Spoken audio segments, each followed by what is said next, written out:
बोलिए अपने अपने माता पिता की जय।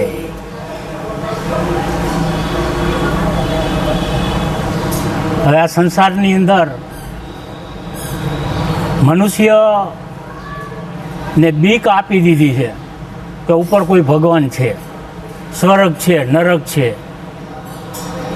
હવે હું આખા વિશ્વના સાથે હું આ પ્રશ્ન કરું છું યુટ્યુબના માધ્યમથી કે ભગવાન કોને જોયો? કોઈએ જોયો હોય તો હું જીવતો સમાધિ લઈ લઉં. મને દાખલો બતાવો. છે કોઈ આમાં જોયો હોય એવો? આખા વિશ્વને પ્રશ્ન કરું છું. કોઈ નહીં કરે આવો, કોઈ કથાવાળો નહીં જાગે આ પ્રશ્ન કરવાવાળો. કોઈએ જોયો નથી. અને માયનો છે. માણવું અને જોવું અને જાણવું આ ત્રણેય અલગ છે. પહેલાં જોવો, જાણો અને પછી માનો.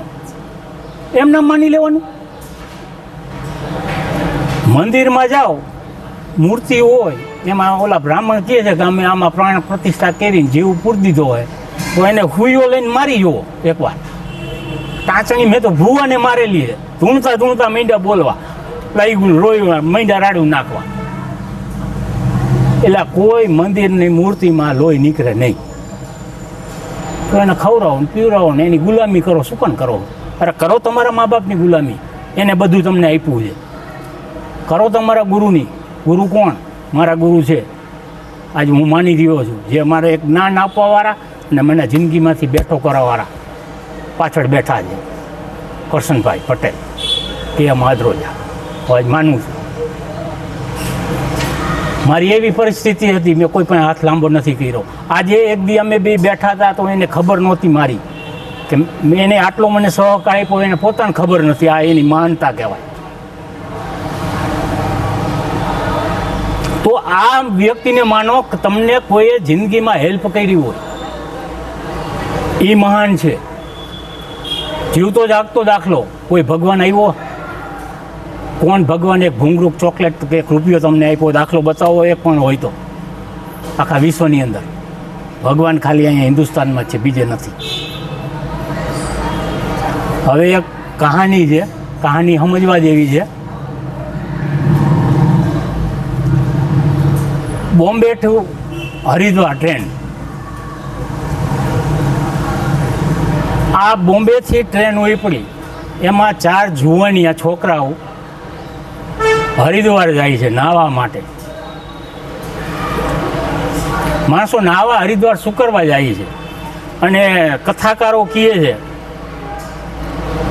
કે ભાઈ ગંગા નદીમાં નાહો તમારા પાપ ધોવાઈ જાય.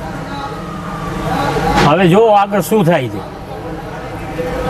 તો આ 4 જુવાનિયા ટ્રેનમાં બેસા અને ત્યાંથી સુરત આવ્યું. તો સુરતમાંથી એક પારખી સંત ચડ્યા. આ 4 છોકરા પણ રમતા હતા જુગાર ટ્રેનની અંદર. કારણ કે ટાઈમ પાસ કરવા ઘણા આપણે જોઈએ છીએ ટ્રેનમાં કરતા હોય છે. આ વસ્તુ સારી નથી. આ સંસ્કાર સારા નથી. છતાંય રમતા હતા. આ સંત એની બેઠક ઉપર બાજુમાં બેસી ગયા. છોકરાએ સિગરેટ સળગાવી, સિગરેટ મીંડા પીવા, ધુમાડા મીંડા ઉડાડવા. સંત લોકોને તો કાંઈ વ્યસન હોય નહીં, એકદમ શુદ્ધ હોય. પારખી સંતો એકદમ શુદ્ધ હોય, એમાં કાંઈ ન હોય, ડાઘ ન હોય એની અંદર જીવનમાં.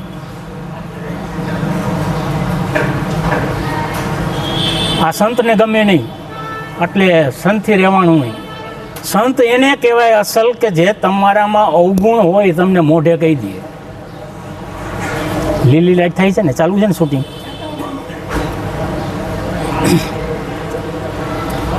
આ લોકોને કીધું કે છોકરાઓ તમારી ઉંમર નાની છે, જુવાન છો અને તમે આ વ્યસન કરો છો, દુર્વ્યસન, એટલે તમે શરીર તમારું પતે છે, આ બરાબર કહેવાય નહીં.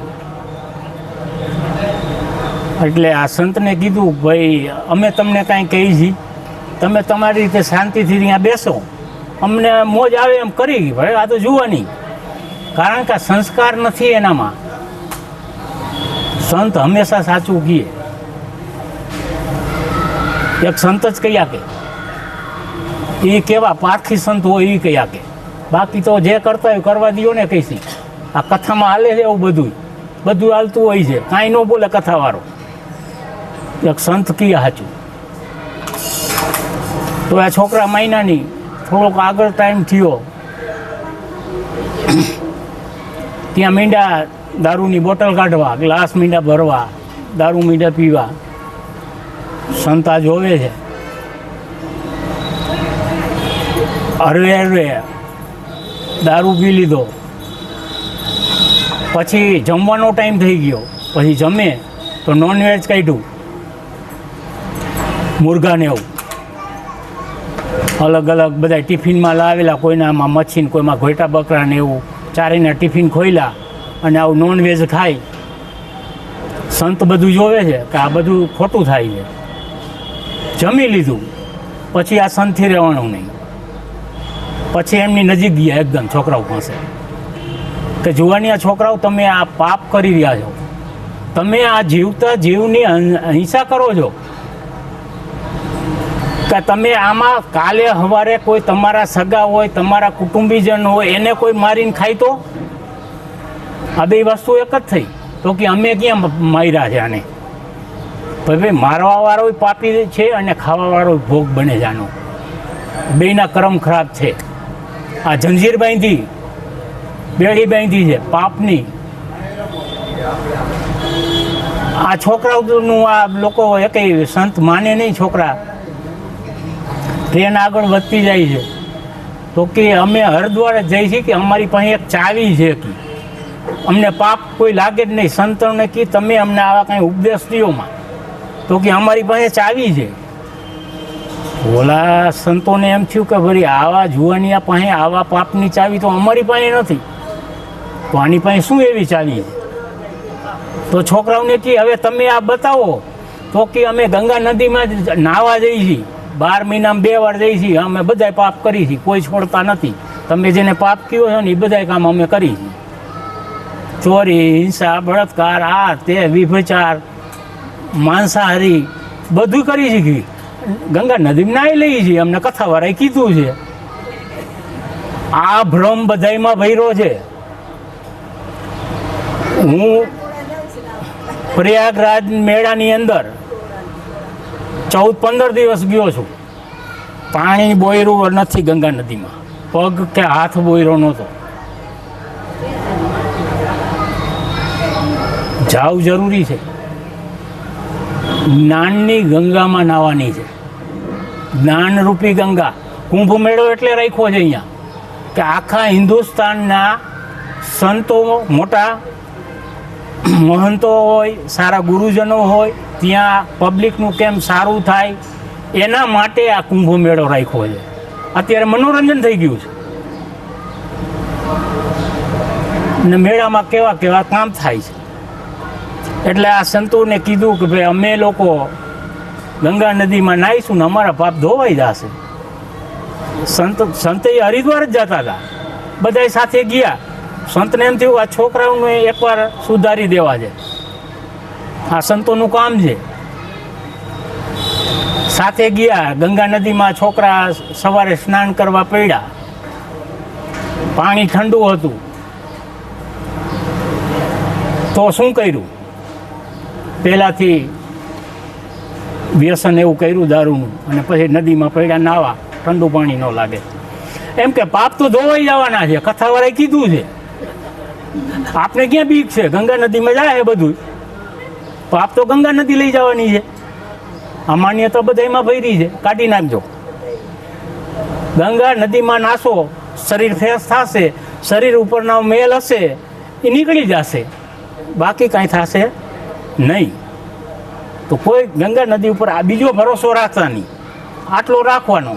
જોવાનું સ્થળ જે સારી જગ્યા છે, સુંદર છે, ચોખ્ખું પાણી હોય છે, ઉપરથી આવે છે ની પાણી બગડતું નથી. એનું કારણ કહીશ તો પાછું વળી 10-15 મિનિટ થશે. એનું કારણ નથી અત્યારે કહેતો, કારણ કે ટાઈમનો અભાવ છે આપણે. હે હા, એટલે વધારે વાત નથી કરવી. એટલે આ લોકો ગયા આ સંત અને જોયું છોકરાઓ આવ્યા એટલે ગંગા નદીને પૂછ્યું સંતે કે ભાઈ આ બધા આવે છે પાપી લોકો અને તમારામાં નાય છે ને કહે છે કે આમાં પાપ ધોવાઈ જાય છે, તો આ વાત સાચી છે? ગંગા નદીને પૂછવામાં આવ્યું. ગંગા નદી કે એવી હું મૂર્ખી નથી કી કે હું કોકના પાપ લઉં. કોણ લે પાપ? કોઈના પાપ લે? તો કે તું શું કરે છે? આ તો બધા કહે છે, આ સમાજ આખું હિન્દુસ્તાન કહે છે કે આ પાપ બધું ગંગા નદી લઈ જાય છે. તો કે ના, હું કે આ બધું દરિયામાં જવા દઉં પાપ. મારામાં જે આવ્યું ને પાપ, હું વેતી હું દરિયામાં ભેગી થઈ જાઉં છું કલકત્તા બાજુ. એ બધું અહીંયા પાણી જાય, પાપ એમાં વયું જાય. એટલે આ સંતે વિચાર કર્યો તો હવે આનું ચોખવટ કરીએ. આપણે દરિયા પાસે ગયા તો દરિયાને સવાલ કર્યો કે ભાઈ આ વાત અમે સાંભળી છે, ગંગા નદી એમ કી છે પાપ બધું આમાં આવી જાય છે. તો કે હા આવે જ છે કે હા, હિન્દુસ્તાનની પબ્લિક આવે છે બધી, ગંગામાં નાય છે ને એ બધું પાપ મારામાં ખેંચાતું હું આ દરિયામાં દઈ દઉં. તો દરિયાને પૂછ્યું તો દરિયો કે ના, કે હું પાપ રાખતો નથી મારી પાસે, હું શું કામ રાખું, હું બીજાને દઈ દઉં. તો તમે શું કરો છો કે? તો કે હું કે ઉનાળો આવે, તડકો પડે, વરાળ થાય પાણીમાં અને એનું બાષ્પીભવન થાય, એ જે પાપ છે ને એના વાદળા બને. વાદળાને હું આપી દઉં, દરિયો નિવૃત્ત થઈ ગયો, પાપ દરિયા પાસે રહ્યું નહીં. તો હવે આ વાદળાને સવાલ કર્યો કે ભાઈ આ તમારી પાસે આ પાપ ભર્યું છે, તમે શું કરો છો? તમે પાપીમાં આ ગણતરી થઈ, પાપ તો તમારી પાસે આવ્યું. સંતે તો વાદળા કી અમે એવા મૂર્ખા નથી કી, ચોમાસું આવે છે ને એટલે જેને જે પાપ કર્યા હોય ને કી એના ઉપર જ અમે વરસી પડી છે કી, પાપ અમે નથી રાખતા કી. એટલે કરેલા કર્મના બદલા દેવા પડે છે. જેસી કરની વેસી ભરની. જેવા કર્મ કરશો એના કર્મના જવાબદાર આપણે છીએ. સુખ દુઃખ જે કંઈ આવે છે એ ખાલી બાહ્ય દેખાવું છે, પિક્ચર છે. આપણા લીધે બધું થાય છે, એનો જવાબદાર બીજો કોઈ નથી. આપણા કર્મ સુધારો, કર્મથી જ બધી છે આ રમત આખી. બસ આ શબ્દની સાથે હું મારી વાણીને અહીંયા વિરામ આપું છું. બોલીએ अपने अपने माता पिता की जय.